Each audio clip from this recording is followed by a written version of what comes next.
Eu tenho aqui guardado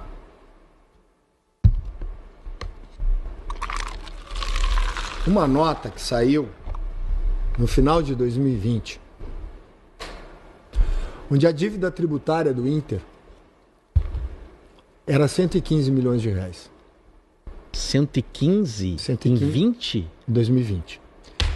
Em 2020, o escritório tributário que acompanha o Inter negociou essa dívida para ser paga em 145 meses, que dá menos de 800 mil por mês, com um desconto de 40%. Isso foi em 2020. Está pegando a gestão Barcelos. Não, eu estou pegando 20. o último mês da gestão Medeiros. Tá. A tua? A gestão Medeiros, no final da gestão, fez esse acordo. Foi 21. O Yuri Alberto pagava essa dívida e sobrava dinheiro. Sim. Tá? Foi comprado a 10 e vendido a mais de 100. Um acordo com a Procuradoria-Geral da Fazenda Nacional. Eu não tirei foto com a procuradora, porque eu tratava os problemas do clube de forma reservada, discreta e internamente. E quanto é que está agora essa dívida? Foi negociado por quase 400 milhões. 400. O recorte que tu acabou de ver no início do conteúdo aqui é uma participação do ex-presidente do Inter, Marcelo Medeiros, no programa Sem Filtro da Gaúcha ZH. Em um bate-papo em que ele fala com o Diogo Oliveira e outros jornalistas da empresa de comunicação, ele destaca uma questão importante sobre a dívida tributária do Internacional. Mas ele não fala de valores tão corretos, não. Eu fui no portal da Transparência e conversei com algumas pessoas dentro do Internacional para a gente entender essa dívida e principalmente saber como o Inter reorganizou estes valores junto à Fazenda Nacional. Mas o novo Internacional e Bruno Tabata com um papel importantíssimo no trabalho que Roger Machado vai fazer agora ao longo da data FIFA. A base, inclusive, chamando a atenção em meio aos treinamentos. Muito bastidor, muita coisa do que está acontecendo nos corredores do Inter, no Beira-Rio e, claro, no CT do Parque Gigante. Então tu sabe. Fica comigo depois da vinheta.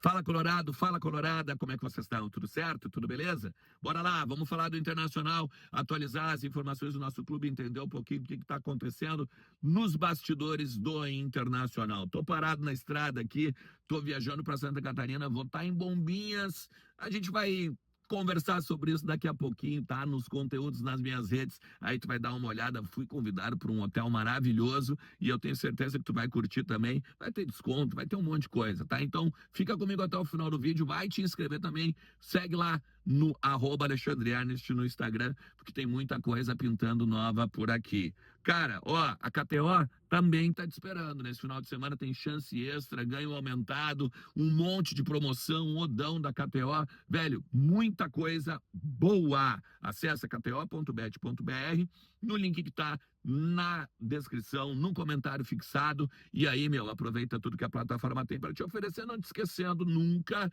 que é um ambiente para maiores de 18 anos e que tu tem que brincar com moderação e responsabilidade, tá? Vamos falar então um pouquinho sobre o que aconteceu no programa Sem Filtro da Gaúcha ZH, porque o presidente Marcelo Medeiros, ele falou de alguns números que no portal da transparência do Inter deixam muito claro de que ele se equivocou. Assim, a dívida do Internacional tributária era um pouco mais, pouquinho superior ali de 100 milhões de reais, mas em 2016. Eu estou botando uns dados aqui que eu colhi, e que eu fiz uma planilhazinha rápida para vocês, sobre os dados de 2016, depois 2020 e agora 2024. Realmente, o presidente Marcelo Medeiros está correto, de que são quase 400 milhões de reais agora de dívida tributária que foi repactuada com a União. Eu tenho dados sobre isso também, mas a dívida da gestão dele era muito maior, né? Era de mais de 200 milhões de reais, como vocês estão vendo aí, em cima, inclusive, de quanto foi, né? Em termos de juros, tem ali esses dados ali dos valores e tal, e em cima da repactuação, agora fica aquele 0%. Por quê? Porque o Inter paga hoje cerca de 600, 700 mil por mês para a União em uma repactuação que foi feita e agora é celebrada muito pela gestão. Por que o Inter não pagava antes, tá? Porque não tinha dinheiro. Porque o Inter não tinha dinheiro. E aí, conversando com algumas pessoas, me disseram a seguinte frase: beleza, tu tem a tua empresa que tu ganha X por mês e tu precisa pagar A, B, C, D e E. Se tu pagar A, tu não consegue pagar E.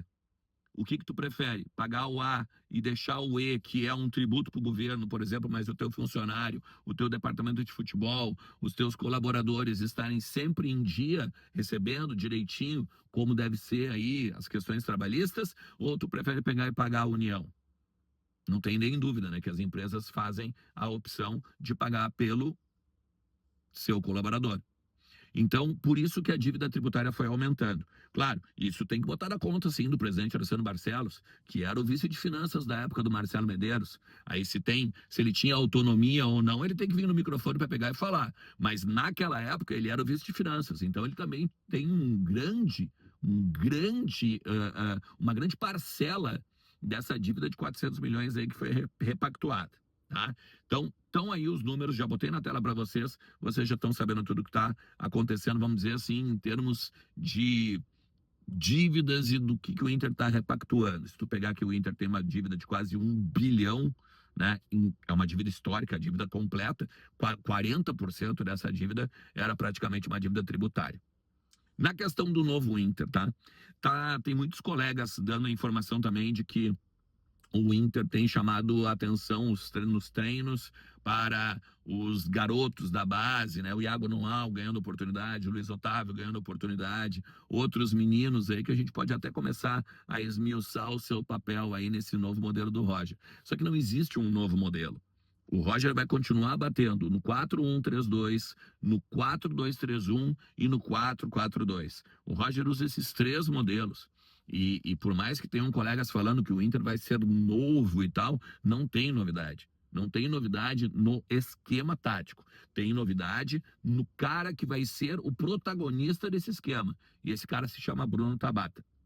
O Inter está trabalhando o Tabata centralizado na linha de 3. O Alan Patrick mais próximo do atacante, no 4-1-3-2 ou no 4-2-3-1. Tanto faz. O 4-1-3-2 era mais ou menos o que o Inter fazia na época do Cudê, com o Alan Patrick mais próximo do atacante. Ó, só para vocês terem uma ideia, o Thiago Maia como o 1, no 3 vai ser o Bruno Tabata centralizado, com o Alan Rodrigues pela direita e o Carboneiro pela esquerda, e os dois atacantes, que é o Alan Patrick e o Ricardo Matias. Ou o Alan Patrick e o Borré, ou o Alan Patrick e o Valência. Quando o Internacional, isso quando o Inter ataca. Quando o Inter defende no 4-2-3-1. O Alan Patrick desce, o Alan Rodrigues desce e o Tabata abre para a direita. Thiago Maia e Alan Rodrigues, Alan Patrick centralizado, Carboneiro pela esquerda e o Tabata pela direita. Com lá na frente um atacante, Matias, Borré ou Valência. Se o Inter faz um bloco médio, que é quando o Inter não faz a pressão no adversário lá na frente, ele trabalha no 4-4-2, com os dois centralizados, sendo o Alan Rodrigues e o Thiago Maia, o Tabata pela direita, o Carboneiro pela esquerda. E os dois é o Alan Patrick e mais um, Matias ou Valência ou Borré.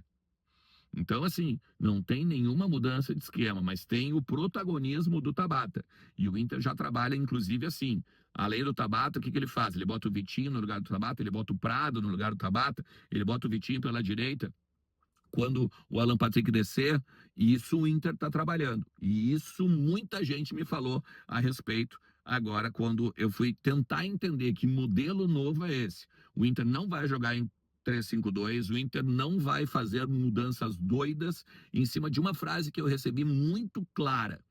Como é que eu vou fazer para depois manter o esquema? Se eu estou com dificuldade para encontrar substitutos ou então um 11 inicial que me dê coerência, tanto do minuto 0 ao minuto 90.